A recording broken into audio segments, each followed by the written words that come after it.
All right, welcome to Nutrition 805 midterm. We have Courtney, Jenna, Victoria, and myself, Ashley, who will be presenting today.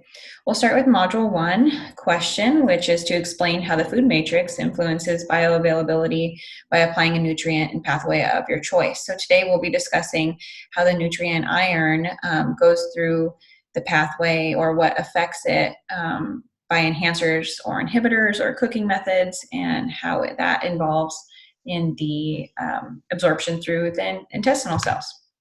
We'll start right off with the pathway, which I find is interesting because with the idea of the food matrix, not many of us really think about the foods that we're pairing together to enhance the absorption of the nutrients that we're trying to intake.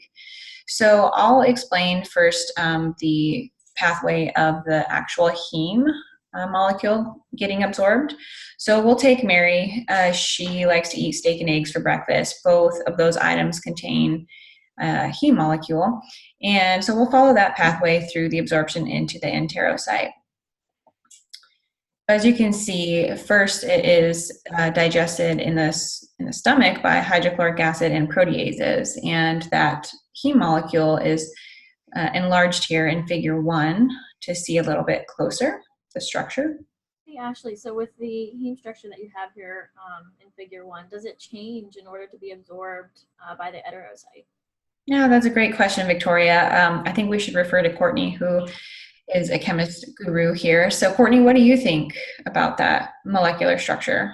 Yeah, I mean, the globin from the hemoglobin was removed, and we have this heme depicted over there in a porphyrin ring, and it's that is taken through the HCP1 receptor on our brush border into our enterocyte, and then can become iron within that through other processes.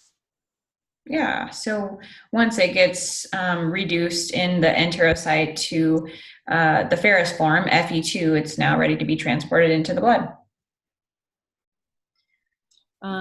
Yeah, and then if we follow the other pathway, we have, we'll say Billy eating a fortified breakfast cereal with some OJ, and we see that there is a conversion of ferric iron, Fe3, and it's reduced into ferrous, Fe2, and this can be either enhanced or inhibited to be taken up by the DMT1 directly into the cell, and so ascorbic acid, it would be an enhancer found in OJ versus a divalent cation found in calcium, like in a cream or in a coffee, that would inhibit this effect.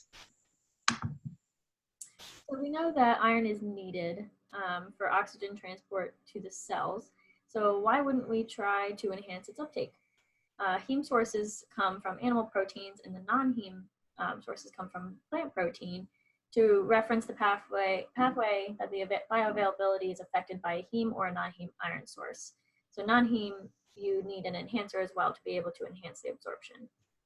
Individuals in the US consuming primarily a plant-based diet may not absorb sufficient iron and be at an increased risk of deficiency, since the non-heme iron is usually much less absorbed than.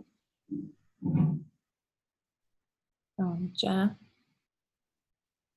So it's kind of interesting if you think about the enhancers and you look back at Mary and her diet.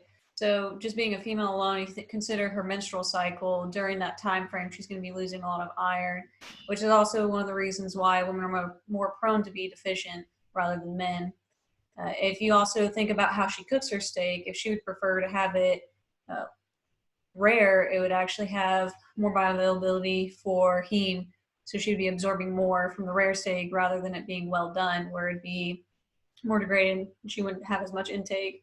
You could also consider where she cooked it. So if you had a cast iron skillet and she cooked it on that skillet, she would have a little bit more iron. Mm-hmm.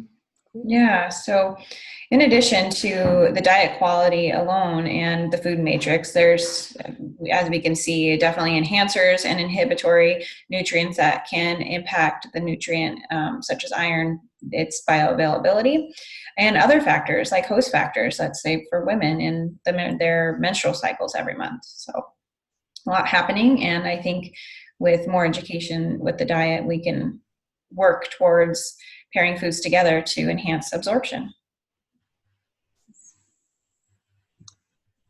that was time. That was good time. All right. Good enough, you guys?